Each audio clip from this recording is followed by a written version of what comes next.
नमस्कार, चार का चक्रव्यूह में आपका स्वागत है। आज चार के चक्रव्यूह की सबसे बड़ी खबर जन्माष्टमी से जुड़ी है। जन्माष्टमी को लेकर यशवीर महाराज का ऐसा बयान सामने आया है जिससे मौलानाओं में हड़कंप मच गया है। फिर दूसरी खबर में बात सपा की। समाजवादी पार्टी से निकाले जाने के बाद पप्पू सिंह ने ऐसा बयान दिया है जिससे सपाइयों का पर्दाफाश हो गया है, खासकर अखिलेश यादव का। बताएंगे आपको पूरा बवाल। फिर तीसरी खबर में बात विजन डॉक्यूमेंट की, जिसे लेकर शिवपाल यादव और अखिलेश यादव ने सरकार पर तंज कसा। बताएंगे आपको पूरा मामला। फिर चौथी खबर में बात एनकाउंटर एक्शन की, जो चाईबासा में देखने को मिली, जहां सुरक्षा बल और नक्सलियों के बीच मुठभेड़ देखने को मिली। बताएंगे आपको पूरा मामला। तो चलिए शुरू करते हैं चार का चक्रव्यूह। शुरुआत करते हैं चार के चक्रव्यूह की सबसे बड़ी खबर से, जो जन्माष्टमी से जुड़ी है। जन्माष्टमी का पर्व जैसे जैसे नजदीक आ रहा है, उत्तर प्रदेश के मुजफ्फरनगर में धार्मिक तनाव का माहौल गरमाने लगा है।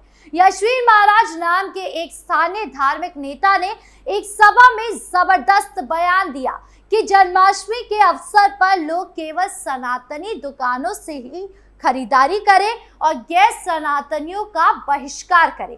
इस बयान ने तुरंत ही सोशल मीडिया पर आग पकड़ ली। कुछ लोगों ने इसे सनातन धर्म की रक्षा का कदम बताया, तो कुछ ने इसे सामाजिक सौहार्द को बिगाड़ने की साजिश करार दिया।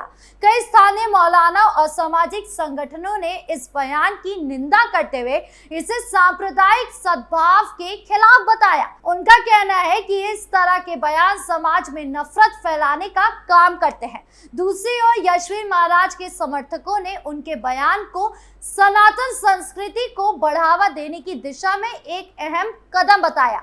इस पूरे विवाद ने जन्माष्टमी जैसे पवित्र पर्व के उत्साह पर सवाल उठा दिए हैं। स्थानीय प्रशासन ने माहौल को नियंत्रित करने के लिए अतिरिक्त पुलिस बल भी तैनात किया है और लोगों से शांति बनाए रखने की अपील की है। जिला प्रशासन ने यह भी स्पष्ट किया है कि किसी भी तरह की उत्तेजक गतिविधि को बर्दाश्त नहीं किया जाएगा।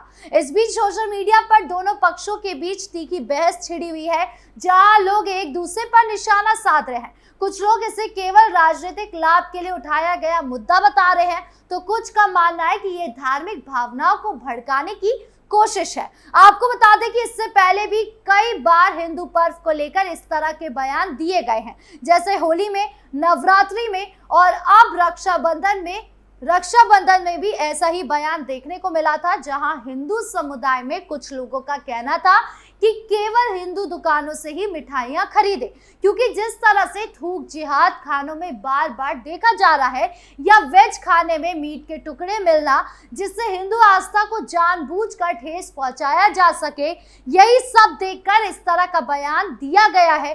खैर, अब ये देखना बाकी है कि जन्माष्टमी के दिन माहौल कैसा रहता है और क्या प्रशासन इस तनाव को शांत कर पाता है। बढ़ते दूसरी खबर की ओर, जो सपा से जुड़ी है। समाजवादी पार्टी में इन दिनों सब कुछ ठीक नहीं चल रहा। हाल ही में पार्टी से निकाले गए नेता पप्पू सिंह ने एक प्रेस कॉन्फ्रेंस में सपा के आंतरिक हालात पर सनसनीखेज खुलासा किए हैं। पप्पू सिंह ने दावा किया कि सपा नेतृत्व कार्यकर्ताओं की अनदेखी कर रहा है और केवल अपने करीबी नेताओं को तरजीह दे रहा है।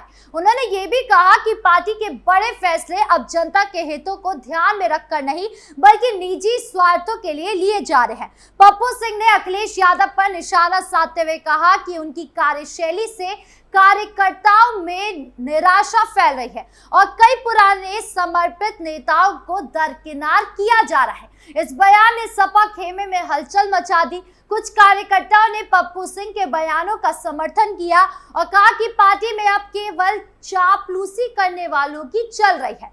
पप्पू सिंह ने कहा कि वो 2021 से सपा के साथ जुड़े हुए थे। उन्होंने पार्टी के लिए हुसैनगंज विधानसभा क्षेत्र में बहुत काम किया और सपा को मजबूत करने की कोशिश की, लेकिन सपा में एक ही जाति का बोलबाला है। अगर हम हिंदू की बात करते हैं तो उन्हें बुरा लगने लगता है। जो नेता पिछले कई सालों से सपा में काम कर रहे हैं, अगर वो अखिलेश यादव के लिए ये कह रहे हैं कि वो हिंदू आस्था से जुड़ी बात नहीं सुन पाते हैं, तो ये अपने आप में ही बड़ी बात है। और ये हमने देखा भी है। अखिलेश यादव इफ्तार पार्टी में जाते हैं लेकिन मंदिर नहीं जाते। वो औरंगजेब और जिन्ना का जिक्र करते हैं लेकिन कभी जय श्री राम के नारे नहीं लगाते। राम मंदिर में आज तक पैर नहीं रखा, लेकिन जैसे ही चुनाव करीब आता है तो वो चुनावी हिंदू जरूर बन जाते हैं। और अब जब सपा नेता यही बात कह रहे हैं तो अखिलेश यादव के दोहरे रवैये पर मोहर लग जाती है और यही सच अखिलेश यादव सुन नहीं पाए। इसीलिए सपा नेतृत्व ने पप्पू सिंह को अनुशासनहीनता का दोषी ठहराते हुए पार्टी से निकाल दिया और उनके बयानों को झूठ का पुलिंदा बताया। इस पूरे प्रकरण ने सपा के भीतर की गुटबाजी को उजागर कर दिया है। कुछ राजनीतिक विश्लेषकों का मानना है कि ये विवाद 2027 के विधानसभा चुनाव से पहले सपा के लिए बड़ा नुकसान कर सकता है। पप्पू सिंह ने यह भी संकेत दिया है कि वो जल्दी अपने समर्थकों के साथ मिलकर नई रणनीति बनाएंगे, जिससे ये अटकलें तेज हो गई है कि क्या वो नई पार्टी बनाएंगे या किसी अन्य दल में शामिल होंगे। इस बीच सपा कार्यकर्ताओं में इस मुद्दे को लेकर दो फाड़ होने की स्थिति बन रही है। कुछ लोग अखिलेश के नेतृत्व पर भरोसा जता रहे हैं तो कुछ पप्पू सिंह के समर्थन में खुलकर सामने आ रहे हैं। अब ये देखना दिलचस्प होगा कि ये सियासी ड्रामा सपा के लिए कितना भारी पड़ता है।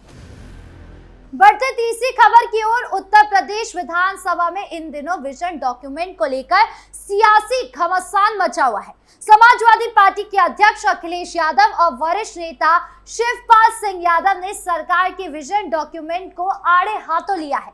अखिलेश ने विधानसभा में तीखे तेवरों के साथ कहा कि ये डॉक्यूमेंट केवल दिखावे के लिए तैयार किया गया है। इसमें ना तो जनता की समस्याओं का समाधान है और ना ही कोई ठोस कार्य योजना। उन्होंने सरकार पर आरोप लगाया कि ये केवल बड़े बड़े वादों का ढोंग है जिसका जमीनी हकीकत से कोई लेना देना नहीं है। शिवपाल यादव ने कहा कि इस मुद्दे पर सरकार को घेरते हुए कहा कि बीजेपी अपनी नाकामियों को छिपाने के लिए इस तरह के दस्तावेज लाती है, लेकिन जनता अब इनके झांसे में नहीं आएगी। दोनों नेताओं ने सरकार से सवाल किया कि पिछले कई सालों से किए गए वादों का क्या हुआ और अब ये नया विजन डॉक्यूमेंट कैसे यूपी की तस्वीर बदलेगा। दूसरी ओर बीजेपी ने पलटवार करते हुए सपा पर केवल नकारात्मक राजनीति करने का आरोप लगाया। मुख्यमंत्री योगी आदित्यनाथ ने सदन में कहा कि उनकी सरकार ने यूपी को अपराध और अराजकता से मुक्त कर विकास की राह पर लाया है। उन्होंने सपा को चुनौती दी कि वो अपने शासनकाल की उपलब्धियां गिनाए। इस पूरे सियासी नाटक ने विधानसभा में माहौल को गर्मा कर रख दिया है। सपा ने इस मुद्दे को जनता के बीच ले जाने की बात कही, जबकि बीजेपी का कहना है कि विपक्ष केवल बयानबाजी कर रहा है। अब ये देखना होगा कि इस विजन डॉक्यूमेंट को लेकर सियासत कितनी और तेजी से बढ़ती है और क्या ये जनता के बीच कोई बड़ा मुद्दा बन पाती है या नहीं।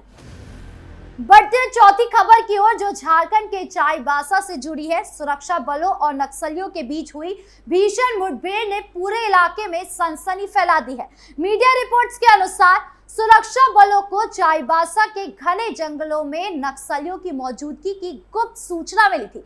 इसके बाद सीआरपीएफ और स्थानीय पुलिस ने मिलकर एक संयुक्त ऑपरेशन शुरू किया। जैसे सुरक्षा बल नक्सलियों के ठिकाने के करीब पहुंचे, नक्सलियों ने अचानक गोलीबारी शुरू कर दी। जवाब में सुरक्षा बलों ने भी मोर्चा संभाला और करीब 2 घंटे तक दोनों पक्षों के बीच ताबड़तोड़ फायरिंग हुई। इस मुठभेड़ में कई नक्सलियों के घायल होने की खबर है, हालांकि अभी तक कोई आधिकारिक पुष्टि नहीं हुई है। सुरक्षा बलों ने इलाके को चारों ओर से घेर लिया। वहां से भारी मात्रा में हथियार, गोला बारूद और नक्सली साहित्य बरामद किया गया है। इस ऑपरेशन में सुरक्षा बलों को कोई नुकसान नहीं हुआ, जिससे उनकी बड़ी कामयाबी मानी जा रही है। मुठभेड़ के बाद इलाके में तनाव का माहौल है और पुलिस ने पूरे क्षेत्र में सर्च ऑपरेशन तेज कर दिया है। स्थानीय लोगों को भी दहशत का माहौल था, क्योंकि चाईबासा लंबे समय से नक्सली गतिविधियों का गढ़ रहा है। इस घटना ने एक बार फिर नक्सलवाद के खिलाफ सख्त कार्रवाई की जरूरत को रेखांकित किया है।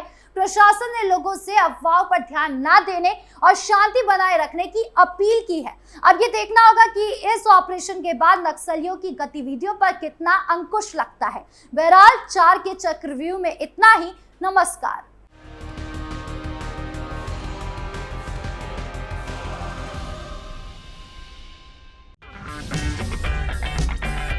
अगर आपको हमारा वीडियो पसंद आया हो तो इसे लाइक करें, हमारे चैनल को सब्सक्राइब करें और हाँ, बेल आइकन दबाना ना भूलें ताकि आप तक हमारे वीडियो की नोटिफिकेशन पहुंचती रहे। आप अपना सुझाव हमें कमेंट बॉक्स में दे सकते हैं। हमारे साथ जुड़ने के लिए शुक्रिया।